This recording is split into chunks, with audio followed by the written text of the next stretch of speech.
Muito bem, amigos do site vazalegre.com, da TV vazalegre.com, de volta aqui no nosso canal agora para conversarmos com o advogado César Gregório Júnior, para falarmos sobre três assuntos aqui bastante interessantes que você vai aprender um pouquinho mais aqui no nosso canal a partir de agora, né?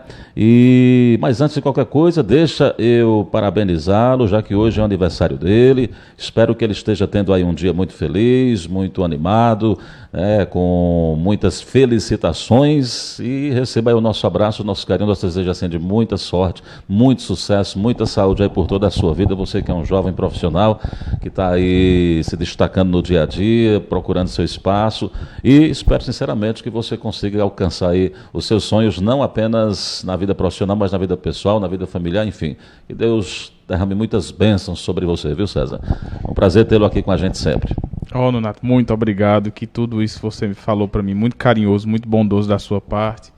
Desejo tudo em dobro e fico muito feliz em estar aqui de novo. Já é o segundo ano, eu estava vendo minhas lembranças do Facebook. Ano passado, no meu aniversário, a gente fez live também. Então já são 2 anos aqui, fico muito feliz, muito obrigado. Pronto.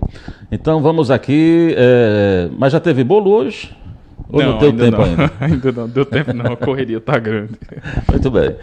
Bom, pessoal, você aí, a gente que é trabalhador, trabalhadora, enfim, às vezes tem aquelas faltas que são injustificadas, tem a questão das férias, que a gente tem dúvida, quando é que acontece e como é que ocorrem os descontos, né, na folha, no pagamento, enfim. É sobre essa primeira questão que eu quero perguntar, doutor César. E aí, falta injustificada, férias, enfim, essa questão do desconto, como é que a gente pode explicar isso para o trabalhador? Bom, primeiro um erro muito comum, Nonato, é a pessoa que se pensa que se você faltar, você vai ter suas férias cortadas. Isso é um erro muito comum, que na verdade é esperado, porque essa questão de contagem de férias e de faltas justificadas ele é um pouco complicado. Como é que acontece? A cada mês que a pessoa trabalha, as 40 horas semanais normais, ela tem direito a 2,5 dias de férias. Então como é que funciona? Você adquire suas férias ao trabalhar. Ou seja, quando você deixa de trabalhar o seu horário normal, as suas 40 horas semanais, e não há uma justificativa, você perde de ganhar de forma integral aqueles 2,5 dias de férias. Então, como é que funciona? Não é que ocorre uma proibição de você desfrutar e ter gozo das suas férias. O que ocorre é uma substituição do período que você não trabalhou de forma injustificada para trabalhar no período em que você tecnicamente teria direito a gozar de férias. Só que não é toda falta, por exemplo, que você vai gerar essa punição, por assim dizer, entre aspas, né? Existe na CLT, na consolidação das leis trabalhistas, que é a legislação que regula essa situação. Existem casos excepcionais, por exemplo, no caso de falecimento do pai, falecimento da mãe, do cônjuge, de filho, e outras situações. E também existe uma tabela que é seguida. Ou seja, existe um número, não é a bel sabrô do empresário que ele vai cortar X dias de férias do trabalhador. Existe um número de faltas que é compensado, dependendo do tanto que você faltou, para você poder ter gozo das férias. Ou seja, se você tiver no ano até 5 faltas injustificadas, quando é que se fala injustificado? Quando você não apresenta, por exemplo, um atestado médico, quando você não dá uma desculpa que seu patrão, o empresário, irá considerar como plausível. Ou seja, não é qualquer justificativa, é uma justificativa que tenha que possa ter uma comprovação jurídica, né? Isso. Você pode até chegar para o patrão e dizer, olha, aconteceu isso e isso, mas sem a comprovação... Exatamente, vai ficar a cargo dele se ele aceita ou não. Não é obrigado o patrão a acreditar naquilo que você está dizendo. Não. Você justifica, mas pode não ser aceita a justificativa. Se você não tiver, por exemplo, você chegar para o patrão e disser, eu não vim porque eu participei de um tribunal do júri durante 3 dias, que é o seu caso, você disse que já participou muito. Se você não apresentar, por exemplo, a ata, alguma comprovação, algum termo de audiência, por exemplo, ele não é obrigado a aceitar aquilo. Você tem que ter a documentação que comprova suas alegações. Da mesma forma, doença, você tem que apresentar um atestado médico. E ainda existe a ressalva de que, se na empresa tiver um regimento interno ratificado pelos trabalhadores, o empresário ainda pode estabelecer quais tipos de atestado médico ele também aceita. Não vai ser qualquer papel que você vai dar que ele vai aceitar, não. Então, até 5 dias de falta injustificada no ano, você tem direito ao gozo dos 30 dias de férias normalmente. Só que, seguindo a tabela, se você faltar de 6 a 14 dias, você só tem direito a 24 dias de férias.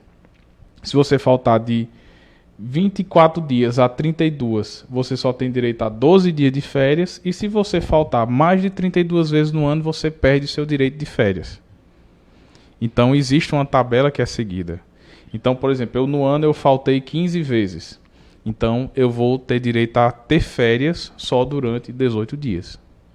Férias, faltas extras injustificadas, novamente, que eu não tenho explicação nenhuma, eu simplesmente faltei por faltar. Então, o fato de você deixar de ter férias não é cerceando seus direitos, porque você deixou de trabalhar, e é uma segurança para o empregador que você vai estar recebendo, seu salário vai ser justificado através do trabalho, e você não vai ganhar de graça, entre aspas, né? Quer dizer, é preciso se informar bem, porque muitas vezes você comete esses pequenos deslizes, tem falta muito, não justifica, e me parece também que isso aí vale para toda empresa, grande ou pequena, né? Grande é a lei ou pequena, geral, né? Grande ou pequena, que é justamente uma importância que existe para as empresas, tanto o pequeno empresário como o grande empresário, que é um controle de ponto bem feito. E não só um controle de ponto bem feito, mas também um acompanhamento ostensivo da presença dos funcionários. Até porque se uma pessoa, por exemplo, falta 30 vezes no ano e você não tem conhecimento, alguma coisa de errado está na empresa, né? Está acontecendo alguma coisa. Então, é um controle de ponto, é até uma assessoria jurídica que você pode ter junto à sua empresa de um controle do que é que está acontecendo com os funcionários. Esse seu funcionário, ele está produzindo, ele está dando retorno, ele está gostando de estar ali. Então, se ele não tiver, vale a pena deixá-lo, vale a pena fazer um treinamento, vale a pena fazer uma reciclagem. Então, tudo isso faz parte de um controle que é necessário tanto o empresário pequeno como um grande AT, né? Que coisa, né? Eu mesmo não sabia dessa lei, dessa tabela das férias, não sabia não, sinceramente, tomei conhecimento agora. E que bom, né? Para não cometer os equívocos aí, depois estar cobrando as férias que possa não ter, né? Segundo tópico de hoje, como é que é essa questão de como é que funciona, né, a questão de mediação e arbitragem? Qual é a diferença básica entre os dois e para que serve tanto a mediação quanto a arbitragem aí do direito? A mediação e a arbitragem, elas são duas formas extrajudiciais de resolução de conflito, né? Hoje em dia o que se vê muito, ainda se vê muito, infelizmente, é o medo que as pessoas têm do judiciário, né? Que demora demais, que é burocracia demais, que não vale a pena, porque isso só vai sair... Eu escuto muito, não vale a pena, que isso aí só vai sair daqui a 10 anos. Então, a mediação e a arbitragem é uma forma de você combater essa morosidade que, de fato, o judiciário tem. Ou seja, eles são formas extrajudiciais de resolução de conflito que têm força tanto quanto uma judicial. Como é que funciona? O que é a mediação? A mediação é quando eu tenho um contrato ou um conflito com outra pessoa e eu elejo uma pessoa para fazer literalmente a mediação entre nós dois. Nós sentamos num local, ali eu vou falar, a outra pessoa irá falar e o mediador vai servir como um juiz, entre aspas, e fazer com que nossos ânimos não fiquem exaltados e mas que só ambos... para não perder aqui essa pergunta, mas essa pessoa tem que ser da justiça, ligada à justiça, ao mediador? Não, pode ser qualquer pessoa. Ah, qualquer pessoa? Qualquer pessoa pode ser alguém de confiança de ambas as partes. Com confiança de ambas as partes. Contanto que ele não tem interesse no que está sendo debatido e que ele também não tenha, de certa forma, nenhuma parcialidade para nenhuma das partes. Tem que ser qualquer pessoa, mais uma pessoa fora daquela relação que está sendo discutida. E se usa muito em especialista. Na grande maioria dos casos é recomendado usar, por exemplo, um advogado. Um advogado estranho à causa. Você está, por exemplo, debatendo uma herança ou você está debatendo uma venda de uma casa. Você elege um advogado como mediador, que ele tem conhecimento das leis, e ele vai servir como um mediador para apontar os caminhos para ambas as pessoas chegarem na decisão que elas querem. Que é um grande trunfo da resolução extrajudicial de conflitos, é que, assim, Quando você vai para o judiciário, você está elegendo o juiz para decidir por você. Você não tem o poder de decisão, você tem o poder de apenas apresentar suas provas, suas razões e seus fatos. Mas quem decide é o juiz de direito. Na mediação e na arbitragem, você vai participar da decisão. Então, não é que a outra parte vai chegar e eu quero 10 mil reais. Não, você vai dizer, não, eu não posso, vamos 5. Não, 6. Não, 6.500. Então, ambas as partes elas participam diretamente do resultado do litígio, por assim dizer. A mediação ela funciona dessa forma. A pessoa que vai estar lá como facilitador, como mediador, ela vai simplesmente ajudar e guiar as pessoas a chegarem em uma decisão que ambas fiquem satisfeitas.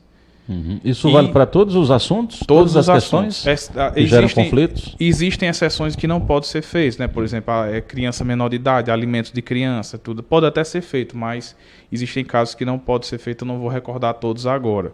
Especialmente questão de direito indisponível, que chama, que é alimentos, que é salário, esse tipo de coisa. Por exemplo, um patrão não pode combinar com um empregado, você vai ganhar menos, vamos aqui combinar quanto é que você vai ganhar. Isso não pode acontecer. Mas sobre a grande maioria, é muito incentivado, até pelo próprio judiciário, é incentivado a ser feito isso pela questão dos custos, você não tem custo praticamente nenhum. A rapidez, que é uma coisa que pode ser decidida dentro de dias ou em um dia até, dependendo se for uma matéria que não seja tão complicada. E também não há toda a burocracia do judiciário. O que acontece também na mediação é a simplicidade das coisas. Você, numa conversa, você pode resolver. E daquela conversa é feito um compromisso, é feita uma sentença, por assim dizer, entre aspas, e essa sentença tem força de lei. Ela tem força de título executivo. Pronto, ela vai ser registrada em cartório? Vai ser registrada em cartório, e a partir dali, se uma das partes descumprir, tem direito a ir no judiciário e pedir danos morais pelo descumprimento. Ou seja, o que for acordado ali está valendo força de lei. Está valendo ali. O que é diferente, em certos pontos, da arbitragem. A arbitragem já é usada um pouco mais em matérias mais complicadas. É usado muito até no âmbito empresarial. Como é a arbitragem? Você elege uma pessoa de alto conhecimento técnico, não necessariamente só do direito. Por exemplo, se você estiver tratando de coisas de agricultura, você pode eleger um agricultor experiente para ser um árbitro. Como é que vai funcionar isso? Uma parte vai sentar de um lado, outra parte vai sentar do outro, e elas vão eleger, através do chamado compromisso arbitral, esse árbitro. Esse compromisso arbitral ele pode se dar de duas formas. Ou você faz esse compromisso arbitral quando surge entre nós um conflito, tipo assim, nós somos irmãos, eu quero vender nossa casa, a casa que foi deixada de herança para a gente. Como nós não temos noção, eu quero vender por um preço e você por outro, nós podemos, a partir do momento que surgiu aquele conflito, nós podemos eleger um árbitro, escrevemos isso em papel, fazemos um termo, nós elegemos fulano de tal como árbitro para resolver nosso problema. Ou esse compromisso arbitral pode vir em um contrato anterior. Eu estou vendendo uma casa para você. Dentro daquela cláusula de compra e venda, eu posso colocar a cláusula de compromisso arbitral, que diz que todo e qualquer conflito que surgir em razão daquele contrato, nós temos que obrigatoriamente recorrer à arbitragem. Se tiver essa cláusula dentro do contrato, a outra parte, ou até nós não podemos ir para o judiciário. Você fica proibido, de certa forma, de ir para o judiciário. Então, a partir do momento que há a cláusula de compromisso arbitral, você elege uma pessoa como se fosse uma espécie de juiz indireto para agir sobre a sua causa. Esse árbitro ele vai ouvir o que você tem a dizer, ele vai, da mesma forma que você faz com o juiz, você vai apresentar suas razões e suas contra-razões, e diferente da mediação, em que você participa diretamente na decisão, na arbitragem você dá ao árbitro o poder dele decidir. Então você elege um juiz, por assim dizer. E esse juiz vai ter o poder de decisão sobre aquela causa, que é essa pessoa. E essa decisão, ela vale também como título executivo. Ou seja, o que for decidido pelo árbitro, ambas as partes têm que decidir. Por isso, tem que cumprir. Por isso a importância de você eleger uma pessoa de autoconhecimento naquela área que você vai estar discutindo. Então, se você está discutindo sobre imóveis, pegar uma pessoa que tem grande conhecimento de imóveis, de valor de imóveis, um engenheiro, um advogado. Você está discutindo sobre animais, uma pessoa que conheça cavalos, conheça vacas, boi, raças e preços, etc. Então, você elege um especialista na área para ser um juiz indireto para você. Mais uma vez, a questão da imparcialidade é importante. Importantíssimo. Se a pessoa não tiver, se você, por exemplo, eleger uma pessoa e ela vê que ela não pode agir sobre aquilo porque ela tem parcialidade, então ela é parente de alguém, tudo, ela pode se excusar, ela dizer, não, eu não posso, ela faz um termo por escrito dizendo que não pode e vocês vão ter que procurar outra pessoa. Porque se acontecer isso, o camarada que se sentir prejudicado pode pedir a revogação pode entrar daquela com recurso para anular, né, o documento. Isso, né? pode. Muito bem. Pronto, vamos então para nosso terceiro tópico aqui, a teoria das janelas quebradas e a importância desta teoria para a sociedade. Eu quero que você explique bem isso aí, porque eu não estou lembrando bem com essa teoria das janelas quebradas. No nosso dia a dia, quando é que isso aparece? A teoria das janelas quebradas, eu sou muito fã dela. Ela está até presente no meu artigo de conclusão de curso, na minha monografia. Eu uso bastante dela porque ela é uma teoria que explica muito bem nossa sociedade. É uma teoria que foi desenvolvida nos Estados Unidos por uns professores da Universidade de Chicago, que ela fala o seguinte. Ela fala basicamente sobre criminalidade. Ela fala que quando uma coisa tem aparência de abandono, você tende a fortificar esse abandono ao pedredá-lo. Pedredá-lo, acho que essa palavra não existe. Ao depredá-lo. Como foi que eles fizeram? Eles fizeram um estudo. Eles pegaram um carro e colocaram esse mesmo carro, 2 carros iguais, e colocaram num bairro pobre e o outro carro da mesma forma no bairro rico. O carrozinho lá novinho. E deixaram esse carro por 15 dias no bairro pobre e no bairro rico. Durante esses 15 dias, ninguém mexeu nesse carro. Tanto no bairro pobre como no bairro rico. Ficou lá o carro abandonado, o povo passava e era como se não existisse. Após 15 dias sem nem mexer, um dos pesquisadores foi lá e quebrou o vidro dos dois, no bairro pobre e no bairro rico. A partir daquele dia, em menos de uma semana, ambos os carros já estavam completamente depredados. Já tinham quebrado tudo, já tinham roubado pneu, já tinham arranhado pintura, já tinham feito tudo. O que foi tirado desse estudo, que ele é muito aprofundado e aqui não tem como a gente se aprofundar dele, é que quando uma coisa tem aparência de abandono, você não se sente culpado em continuar a depredar aquilo e dar ainda mais o aspecto de abandono. Ou seja, só basta aquele centelho inicial. Ninguém tem coragem de ser o primeiro a quebrar. Mas depois que está quebrado e que você viu que não teve resposta, você se sente confortável porque você já está fazendo parte de uma multidão. Onde é que nós vemos isso no nosso dia a dia? Em praças, por exemplo. Uma praça municipal. A imagem que me veio foi... Justamente. Você, por exemplo, tem uma praça que é recém-inaugurada, a praça dura um monte de tempo, ali bonitinha, tudo, até o dia que quebra a primeira luz. Uma pessoa está brincando de bola, quebra uma luz, ou então quebra um banco. A partir dali, a depredação é instantânea. As pessoas começam a depredar porque veem que o governo, que o poder público, ele não se preocupou em dar uma resposta rápida e aquilo dali é como se fosse, não... Eu tô sendo parte de um total. E aquilo reforça a criminalidade. Nós aprendemos com isso que se existir um poder ostensivo em que na hora que é quebrado uma coisa, na hora que é depredado uma coisa, na hora que existe uma falta de atendimento em algo, se for agir em cima, o risco de criminalidade e de atos que possam ser feitos naquela coisa diminui bastante. Então, se eu tenho uma saúde marginalizada, onde eu chego em PSF, por exemplo, não tem vacina e tudo, o que é que tende a acontecer? As pessoas vão marginalizar mais ainda, porque elas se sentem parte de um todo. Essa é a teoria das janelas quebradas e a importância dela para o estudo de criminalidade e de abandono do poder público sobre as coisas e sobre nós, indivíduos, enquanto ao poder público. Pronto, é para nortear mesmo essa questão, né, do poder público, ou seja, quanto mais rápido o poder público agir, menos vandalismo ou criminalidade vai continuar naquele objeto de estudo que está sendo alvo daquela ação de vandalismo, né? Exatamente. Pronto, mas no Brasil tem bastante janela quebrada, né? Tem.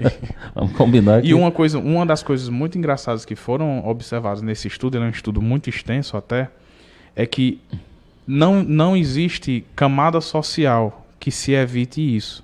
O carro foi depredado tanto no bairro pobre como no bairro rico. Então, não é uma questão de classe social, de etnia ou qualquer... Não há diferenciação no indivíduo quando ele vai agir sobre algo que ele acha que está abandonado. Ele age da mesma forma. Será que esse estudo comprovou alguma coisa do tipo? Mesmo depois de algum tempo você vai lá e conserta tudo, aí essa sensação de que da janela quebrada, será que continua? Ou será que as pessoas se restauram também em relação àquele bem, né? Porque me parece que muitas vezes vão lá, consertam depois de algum tempo. Pelo menos é o que a gente percebe. A praça estava quebrada, abandonada, aí vai lá, conserta. E de repente começam a quebrar novamente. Aí acontece o mesmo efeito, né? Efeito, de vez em quando vai lá, quebra uma coisa, ou então uma planta não está aguada, já está mortinha. A gente usa uma lâmpada quebrada ou alguma coisa assim, mas o start inicial ele pode ser qualquer coisa.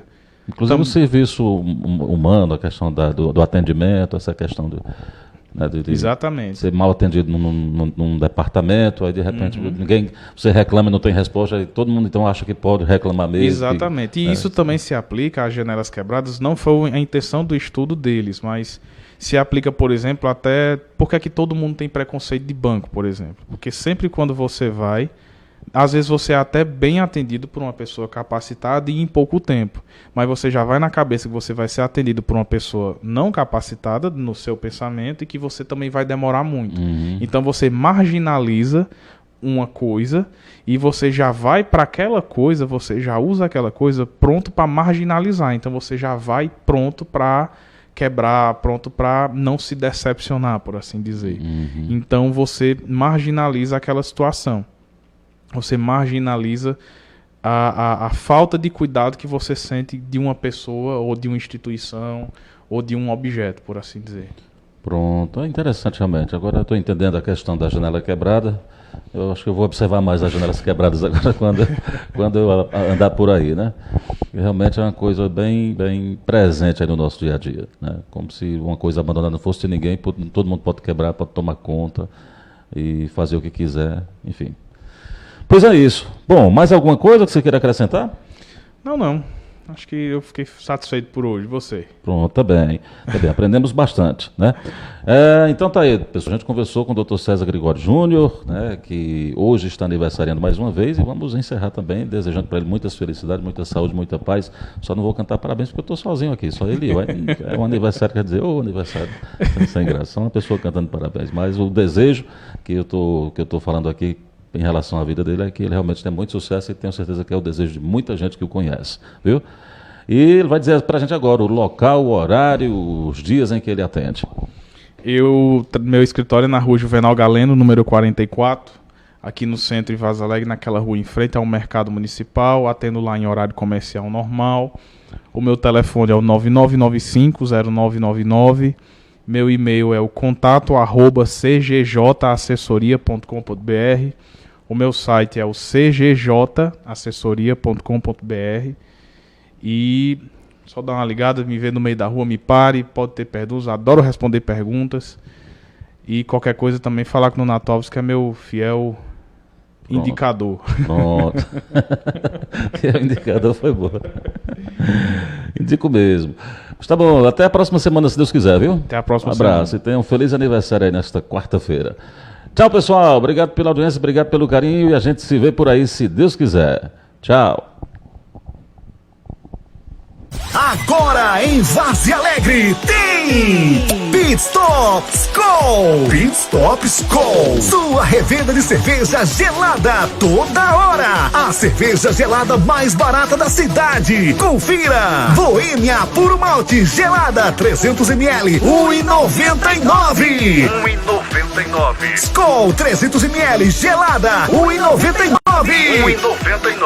Brahma gelada 300 ml, 1,79. Preço no varejo. Pit Stop Skol, Várzea Alegre. Horário de funcionamento das 8 ao meio-dia e das 14 à meia-noite. No estacionamento do posto 100% 1. Ligue agora e garanta sua gelada. 88 993 49 4302. Repito, 993 49 4302. Pit Stop Skol, Várzea Alegre. A cerveja gelada mais barata da cidade.